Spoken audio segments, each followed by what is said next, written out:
मामूली सोजिश वगैरह है, घबराने की कोई बात नहीं है।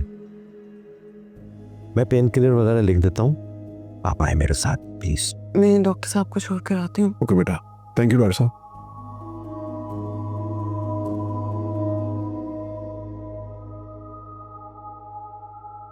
मुझे एक बात समझ में नहीं आ रही,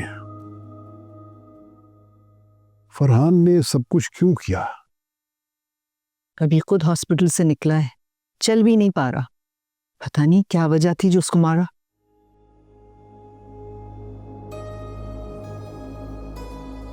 मैंने उसकी बेहतरी के लिए उसको शादी पे नहीं बुलाया था। काम कर रहा है, काम पे फोकस करे। यकीन नहीं आ रहा मुझे कि उसने ऐसा।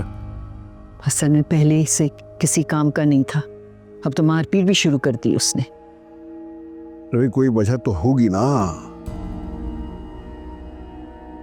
अब वो वजह तो जानने की कोशिश कर रहा हूं।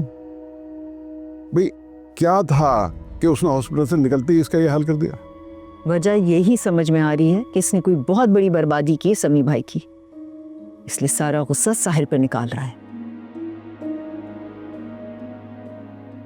अच्छा साहिर, तुम आराम करो, अब इस मामले को मैं खुद देखूंगा। मैं तुम्हारे लिए सूप भिजवाती हूँ। हाँ, किसी चीज की जरूरत है बताना मुझे, सब ठीक हो जाएगा। तुम करी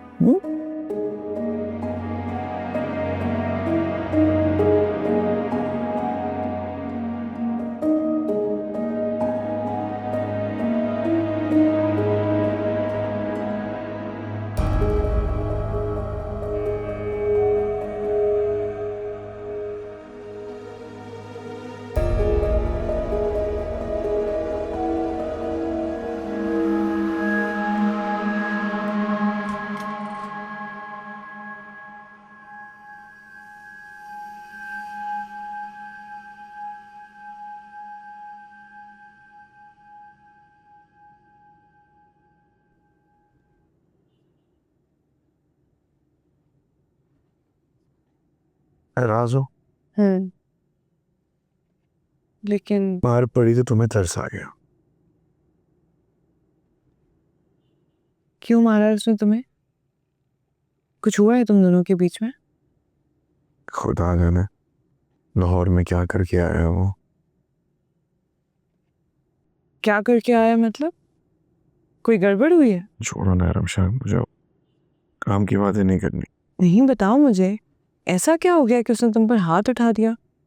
मैं उससे बात करूंगी। तुम्हें कुछ कहने की जरूरत नहीं है उसे, कर लूंगा मैं खुद ही। देखो साहिर, मुझे पता है कि तुम अपने बिजनेस पर बहुत मेहनत करते हो।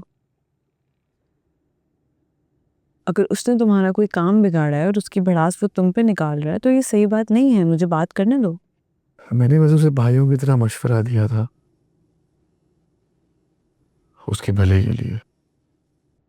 अब अगर उसे आके मुझे तकलीफ पहुंचा के कुछ सुकून मिलता है तो मुझे एतराज नहीं है, मैं कर लूंगा। भाई है मेरा, ठीक हो जाएगा फरहान, ठीक हो जाएगा फरहान।